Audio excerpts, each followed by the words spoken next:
thank you for joining me today. So what I'm going to cover in this video today are some things I wish I would have known before I went through spiritual awakening. So I think what this will do is allow those of you who are newer to the awakening journey kind of get a little sense of foundationally what can support us in coming into the awakening. And granted, not that we have a choice, but we can now kind of take a look at, wait a minute, what are some of the things I can actually explore, particularly if I'm newer to the journey? Because I really want to cover some of the things that I've realized, wow, this would have assisted me in my journey had I known some of this ahead of time. And maybe some of you who are coming on here and seeing me for the first time don't know what you're going through, and you just happen upon this video. And remember, you don't just happen upon a video. It's all meant to happen. Maybe it'll help you take a look at, oh, these are things that maybe I could start looking at as I feel like I'm going through a shift and change. So for those of you who feel like you're further down along on your journey, stick with me, because I think it will help you explore your journey as well. We've been doing a lot of quantum conversation, Jennifer and myself, and really big picture, very expansive view of what is happening in the collective. And when I say collective, I'm not talking just on Earth. What I want to do today is bring it back down really to more of the personal level of this journey, particularly for people who are coming into this experience kind of brand new, because we know a lot of people are starting to wake up. So I hope this is helpful to all of you today in some way. And as I always say, I hope you take a couple things away for your own journey. If the rest doesn't resonate, toss it aside, but hopefully you'll take a couple things that will be helpful for you. So I'm Carolyn, I'm a channel, I'm a distance energy healer, and I'm a spiritual awakening mentor. And I offer these channeled messages as well as these videos to help you along your ascension and awakening journey. I also offer all my services through purplerainhealing.com. Okay, so what we're going to do today is I'm going to go ahead and go through, I think it's 9 things that I listed. It was really interesting sitting down making the list going, wow, that would have helped. Wow, that would have helped. Like the knowledge that I have now, wow, that would have helped, right? Now, another thing too, here's something I would say. If you're raising children, this is something to think about. If you're raising children in this day and age of the Aquarian age energies, we are shifting and changing dramatically. So again, this might not necessarily feel like it applies to you, but it could help you raise your children. It could help you consider conversations with others in your family or friends. So again, we can't just dump this on everyone, right? But these are things that will help everyone, I believe, in their journey forward. At least I know that it would have helped me to understand these further. So we're going to start in. I'm not going to go into great depth on these, but I am going to give you some sense of what it meant to me. So first of all, past lives. Had I known we had past lives, oh, I would have been in such better shape. And I would never have thought that I would actually be offering that as one of my specialties, identifying past lives for clients. So that said, I grew up in basically a Christian faith, congregationalism, which is pretty liberal within the Protestant faith. But again, as we know in Christianity, we're not taught that, or at least in the three, I believe the 3 monotheistic faiths, we're really not taught about past lives. In fact, we're taught that we have the one life and we better make the best of it. Essentially, past lives are the thing that we are clearing the most in this lifetime and dealing with in our experiences and repeating over again. There's a pattern of what we have done in the past that has come into this life for our journey forward in the ascension and the awakening.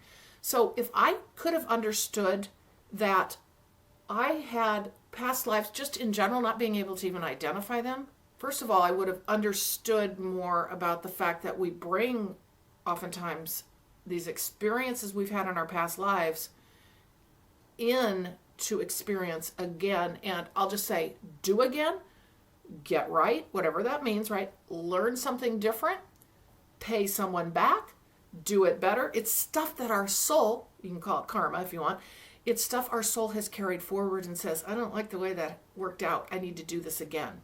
Okay? I didn't know any of that. I thought we had the one life. And so therefore what I did was I just kind of shut everything else out, because it's a scary thought, honestly, to feel like you have one life.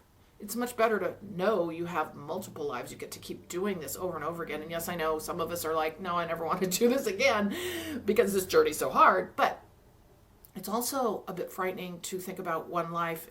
And therefore, I think a lot of times we can, when we're taught about the one life, not knowing past lives, we can get wrapped up, okay, I just heard the word dogma, in the way we must live in order to save ourselves in the one life. Okay, so I think we can get frozen, honestly, and not realize how expansive we are as a soul and how expansive this journey is, and that this is one piece of what we're doing here. And now, right now, during the Ascension and Awakening times, these past lives are converging, as I've talked a lot lately, back into the oneness of who we are. We're all converging back into ourselves, into the oneness of, say, Carolyn as an example, but all the past lives are doing the same thing. Anyway, we've talked enough about that in the past. So again, I'm not going to tell you what to go do with this. I'm just going to let you think about this for yourself and how this applies and how this might apply in how you may be interacting with others and assisting them forward too.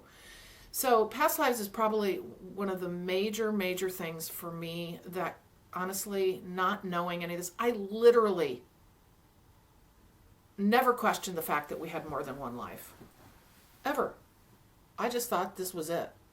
I do remember a couple times thinking, oh, that doesn't make sense at all, that we just come in this form and then we're done. And then it's we go to heaven, and then what, right? It's just the one life and we try to go to heaven. Well, okay, so needless to say, as you can see, past lives allows this journey. I mean, it really makes you understand how expansive this journey is, and we keep being able to become more multifaceted and more experienced and more learned, because that's what this life is all about, right? So anyway, past lives, so important to understanding. And of course, as we know, other of the faiths in the world, their understanding of past lives is a foundational aspect of their journey. Okay, so number 2. What would have helped me in my journey to understand is that we are a soul having a human experience. We're a spiritual being having a human experience. In my growing up, I knew about the soul and never once thought about it at all. I just thought I was a human. I never understood that we were in a container in our avatar, right? Our human body, which is so important to this journey, which we'll talk about here in a minute, but there was never one moment where I understood that there was the real me deep inside that I was looking to find and looking to journey to. I knew there was a soul, but I never gave two thoughts to it, and it was just more about the human exploration. I thought I was just here to seek happiness and joy and work hard. So as we understand that we're more than the human we see, and we're here to embody that beautiful soul in the human journey and become one with it, oh my gosh, talk about expansive. And that's where that deep inner journey begins, when we start knowing that. If we don't know that at all, we're just having that human experience, the very 3D material experience. And as we start going through this awakening journey, that's where we start realizing, oh my gosh, I am so much more. I need to go find myself. All right, number 3, the esoteric ways. Oh my God. This is one where I'm like, no one in a million years would have expected me to be doing this kind of work, because first of all, I barely knew what a tarot card was 6 years ago. I had, let me think about this. I had a couple tarot readings for fun. One was at a wedding, and I remember they really stuck with me, but I just thought that was for other people. I never explored the realms of, Reiki. Of course, that's just recently kind of come into more, I guess I would say, the mainstream. Crystals, tarot, oracle cards. I didn't know what anything was. I knew nothing. I just thought that people were psychic, and that was a thing that just was a whole nother set of people that I didn't know anything about. And of course, a lot of people up until, recent years didn't really talk about a lot of that, right? Particularly in my growing up years. It was just not a conversation. We didn't know anything about our intuitive gifts. And yeah, we talk a lot about the sixth sense, but nobody explores it, really, right? We talk about our five senses. We still do. So needless to say, the esoteric ways, I'm going to say right now, exploring those and looking at the history and the mystical magicalness of our past as humans, opening up to the myths and mythology, which are real and true, understanding that what we've been told is fantasy and myth is actually real. The stories the ancients told us aren't just them making up stories to tell for fun. They're actually their interpretation of actual events. So the esoteric ways go all the way to understanding that we're not alone in the universe, right? So, if I was to do it over again, I mean, I would, as a child, if I had parents that would support this, is exploring those things and getting into classes and being able to understand more as I grew up of that the sixth sense is real and true. And I think having some of those esoteric, what I call esoteric kinds of ways be available to me, and the things that we now use regularly and I consider a part of my day-to-day, things like energy work, taking Epsom salt baths, all of that stuff, card pulls, all of that, pendulums, all those beautiful things and all those ancient ways. I would have known that. It would have helped me immensely wrap my head around all of this. Now, fortunately, I don't honestly know how this could even have happened, but I got blasted open awake so fast that it was almost like it just opened up all the knowledge inside of me, because it didn't really come from the outside of me. It just like cellular memory opened up, and I just started to know things and started to channel more information. But again, back to that. Yep, if esoteric ways, really understanding. Okay, they just said the mystery schools. Like the old ancient ways, the mystery schools, and what we actually show those to be now in our day-to-day, like our, just like I said, tarot cards are a great example of that, just in general. Okay, the fourth one, and this may seem really basic, but that every experience, every single thing we have here is here to teach us, to help us look at ourselves more deeply, to be a mirror for us, particularly people, for us to be able to know that even the simplest little thing that we go do, and I've had this happen in spades, where the simplest little errands during my awakening journey have had such a powerful impact on me in many cases. And we don't always know what is happening in these situations, but everything we're doing day to day matters.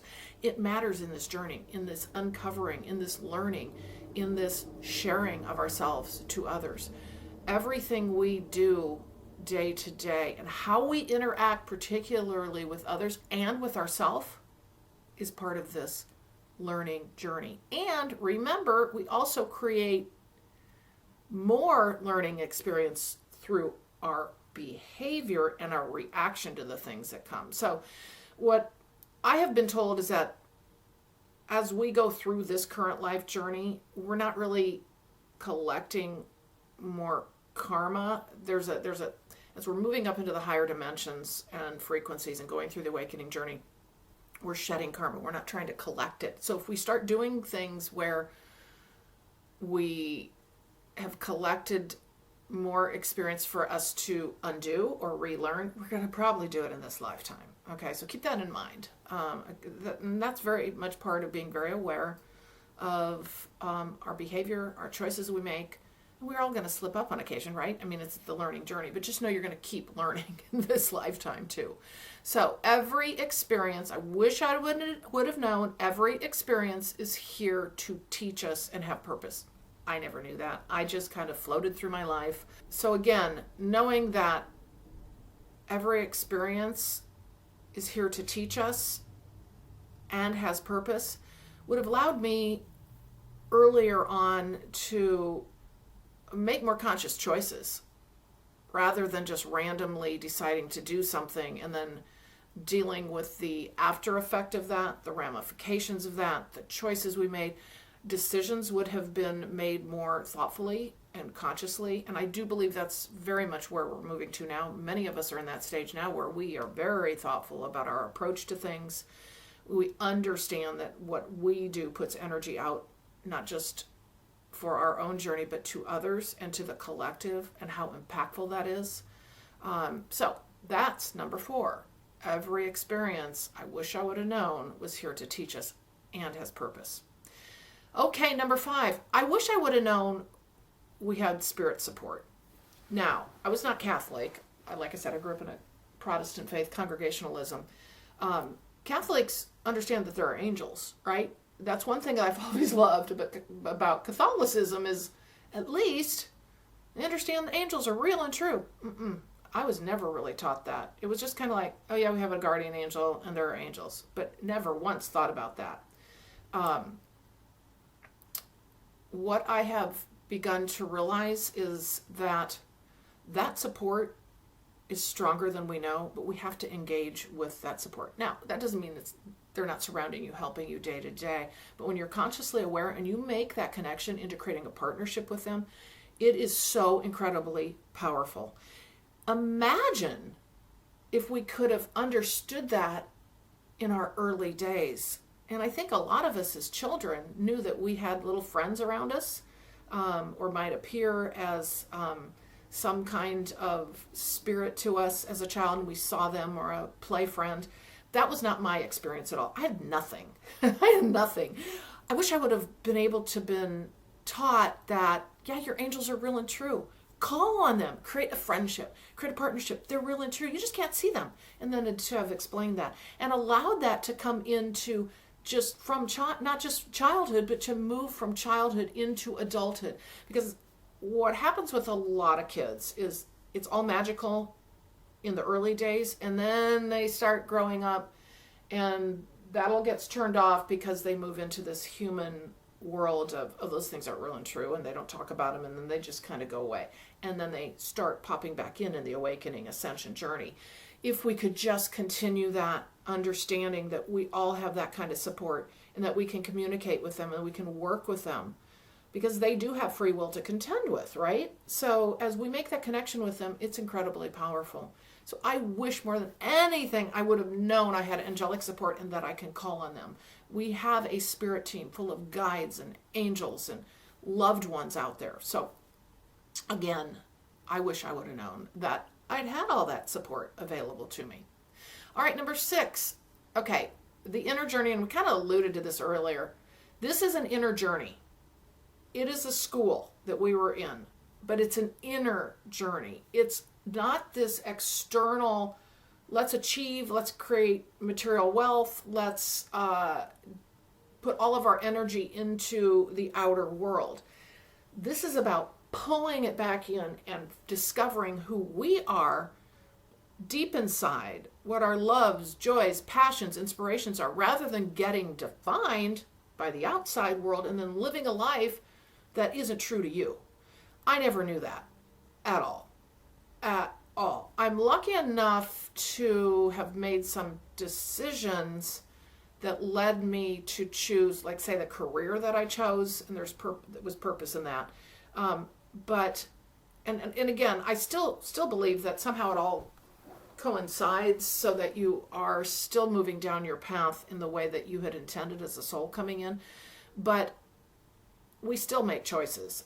And I think the biggest part of this is to know that it's not about creating a life that is externally focused or fits into the constructs of what humankind has created.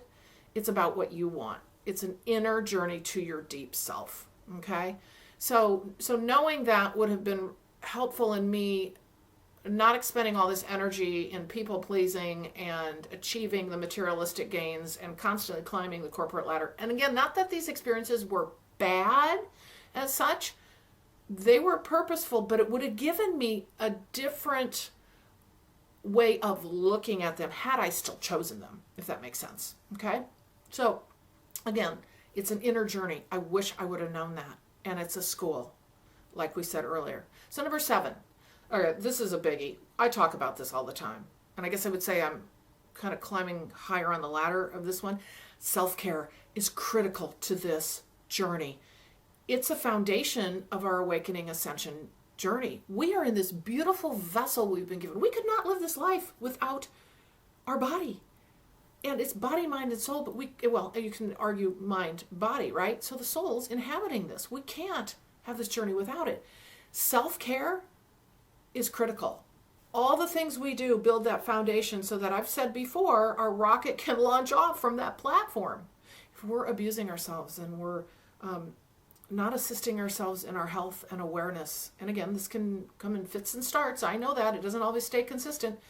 If we're not looking at taking care of ourselves first and foremost, physically and emotionally, we're going to suffer so much from that. We're not going to be able to become who we want to become. And I will say to you, as we ignore that part of us, that also can be the breakdown for the awakening.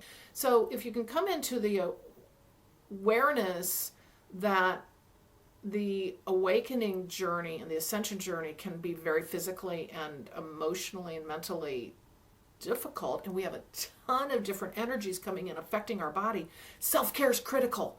It is just critical. And I'm not going to go through all the steps again. I have a ton of videos on self-care and I talk about it a lot, but I didn't know that. I mean, I've done crazy things where I could have treated myself a whole lot better.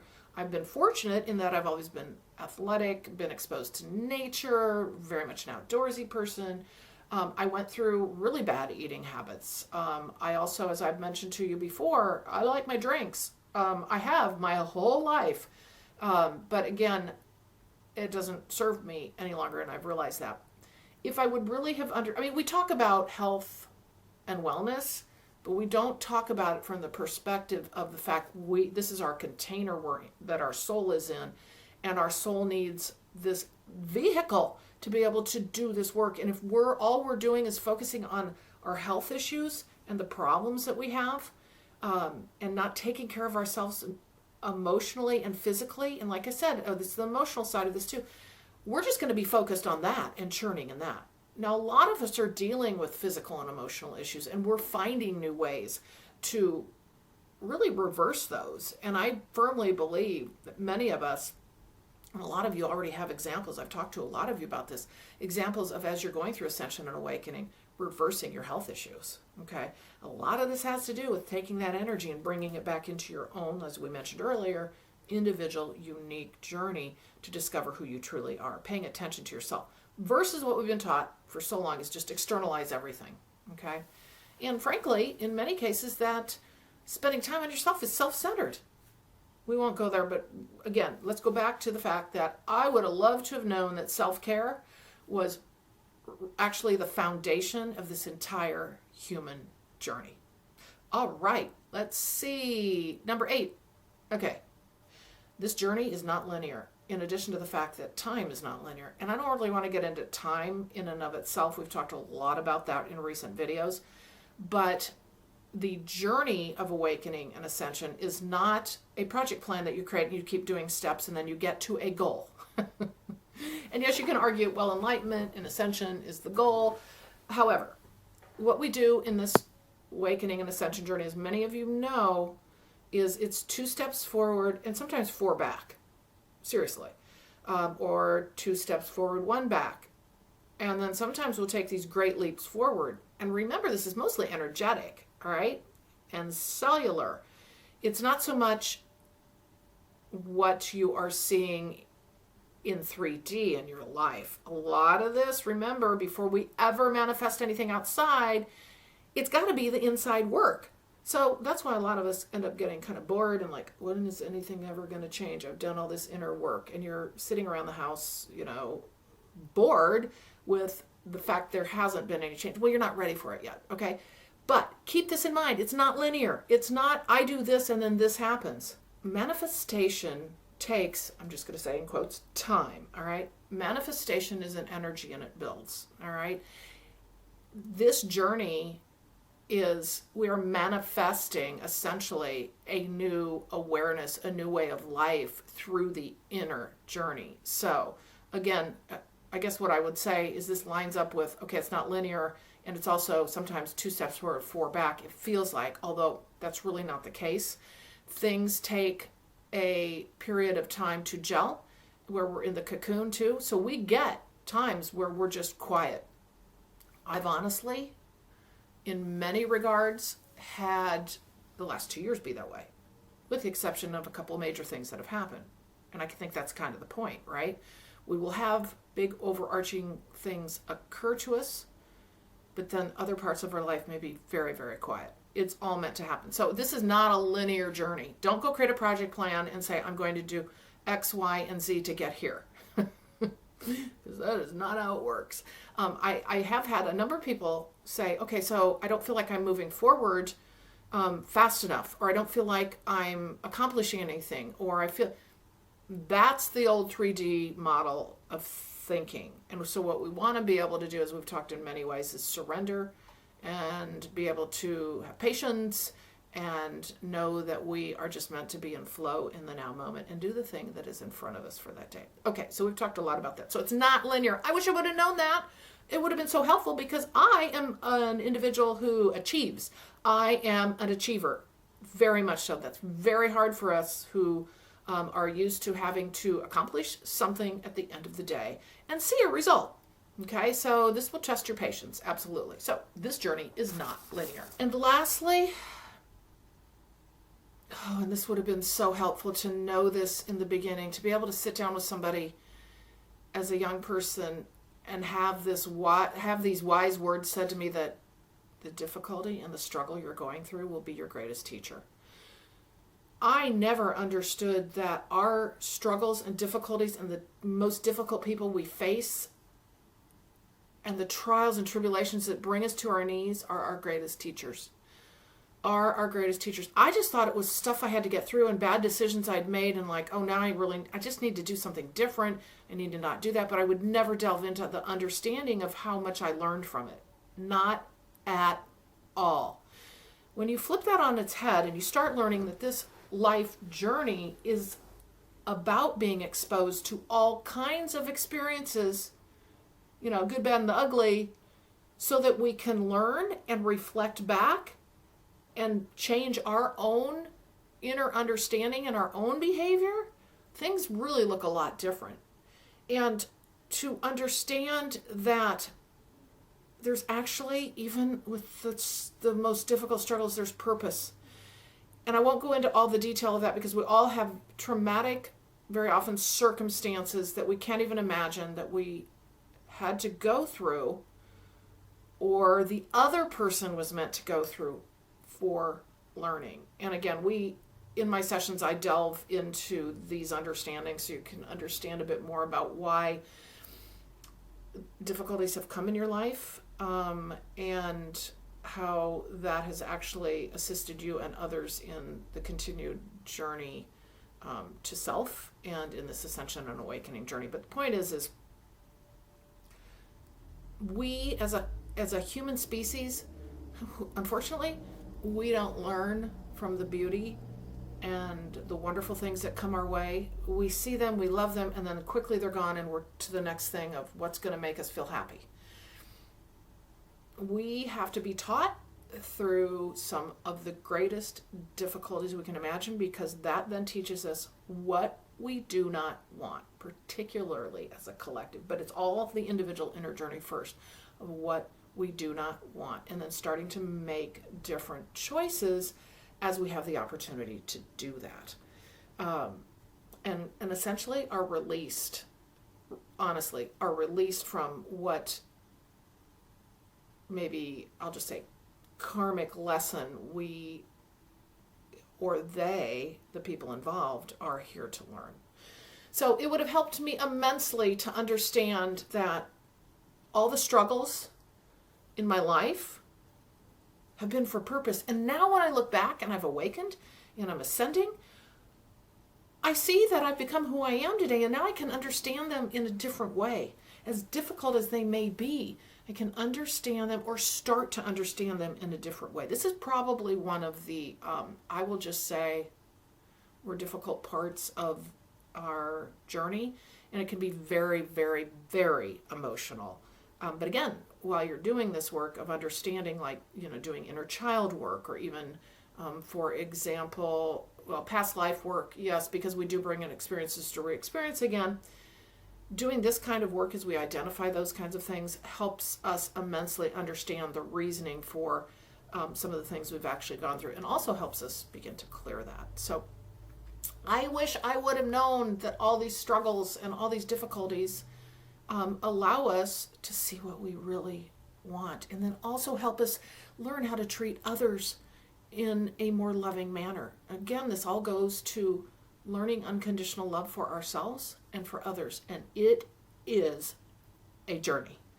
So I've covered 9 things today that have just touched on the surface of really kind of what they've meant to me, how they can unfold in this journey.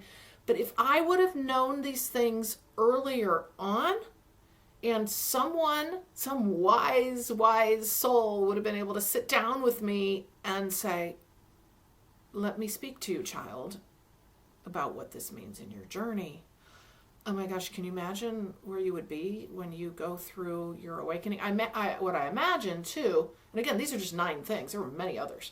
I imagine it could have much more easily not been a smackdown for me and me needing a dark night of the soul to wake me up, but a more gradual approach to the awakening ascension journey, which actually, there are a lot of people out there that, and some of you have had this kind of journey where it's been a gradual approach to the awakening. You may not have gone through a dark night of the soul. I got smacked down, okay, because I had zero awareness, like zero awareness. So I went from, moving, like at a turtle's pace to warp speed. So anyway, I certainly hope that these 9 things that would have helped me in my spiritual awakening journey, had I known about them beforehand, kind of assist you in kind of looking at your journey and what maybe you might want to know. Because I still believe that going back in time and looking at our life and going, wow, that's interesting. You can start learning so much more about where your journey actually started as well, your awakening journey. And frankly, you can argue it's always been going on, right? It's always been going on. But there's a point in time where you kind of start knowing, oh, that's when things shifted and changed for me. Or, oh, I'm in that period of time right now. And then what I will also say again, as I said earlier, you can take these things and think about, wow, how can I help my own children progress through life and have a greater understanding, be more open-minded to all of this and understand what this human journey is really about, rather than what we've constructed it to be in our 3D modern society. So with that today, I thank you so much for joining me. I hope you've taken a couple things away for your journey or for other people's journeys when you do have these conversations. I'll leave you with my services, purplerainhealing.com, where I channel in all of them. I assist you either on a regular basis or on an individual session basis with channeled messages that assist you in your awakening journey. I work with your angels and your guides, and we bring information through as you and I have a conversation, or if you want it, I also offer it in a documented form. If you want something more expansive, I suggest the one-on-one mentoring, where we have these conversations regularly, you and me, and I get to know you really well, and you get to know me really well, and your team helps us understand your journey better on a regular basis. Or we can do a soul journey session where Celeste and I get together and we talk very expansively about your journey. Soul journey, off-planet lives we start with. We move forward into some of your earlier past lives as a human. We move into talking about experiences and then answering your questions for the present, and then also getting any future information that might make sense for you to consider in your journey forward. So with that today, I hope you've enjoyed this message. I so appreciate you being here. And again, please like, share, and subscribe so I can reach more people who may enjoy these messages and benefit from them. Thank you so much for joining me, and I'll see you in the next video.